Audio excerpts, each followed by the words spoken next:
Wherever God's people will pursue him, it will be like Goshen. Now, this is an interesting word, but I really bore witness with it. Goshen is not God's best, but his hand of protection was still on the children of Israel in Goshen. God's best was the promised land, but here they were in Goshen. You can read this, Genesis 47:27, Acts chapter 7, verse 17.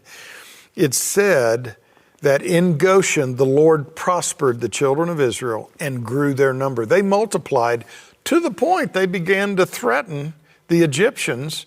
And that's why they thought, we got to fix this. They were being multiplied so greatly by the Lord.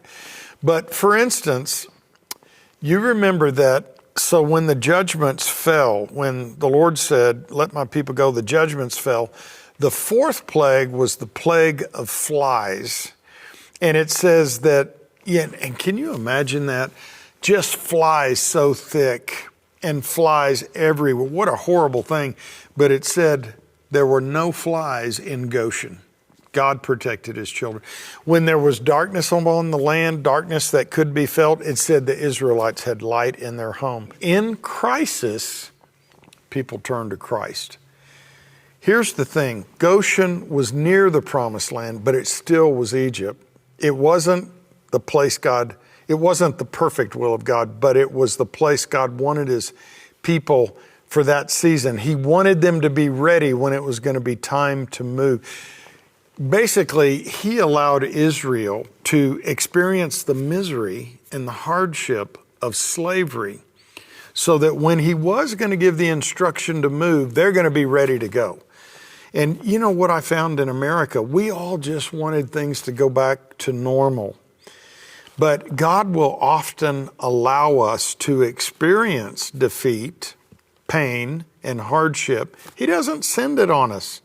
Let me tell you, it's the grace of God. People say, you know, I've heard some people, you better watch it, God's going to get you.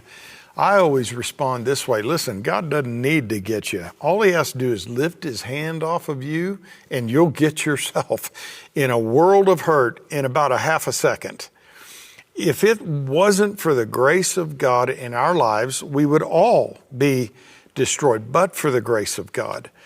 And so God sometimes allows us to experience the defeat, the pain, the hardship, and it becomes a tremendous motivating factor that when he says move, we're ready to move. So the promised land awaits us. There's a great harvest that awaits us. I think most of you could say, I know I can say this, I'm a different person. I'm a different type of pastor from prior to the COVID thing. There are several of us pastors communicating in Colorado Springs here. We actually banded together and got to a point because we watched the health department taking steps and overstepping their bounds. And we said, guys, this is, they've taken too much authority in their hands. It's not warranted. They've discarded and discredited and completely ignored constitutional rights and the right to gather and assemble.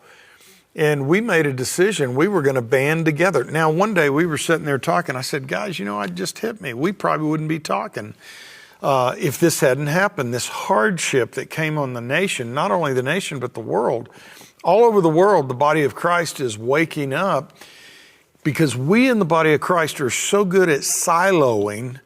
But I don't know about you. Everything the Lord spoke to me about this army of God rising up that he's assembling has been happening and is continue to happen. Thank you for watching this video, and be sure to explore more of my YouTube channel for more content like this. And if you want to learn more about what we do, or if you want to partner with us, be sure to visit my website at markcowart.org. May the Lord bless you richly.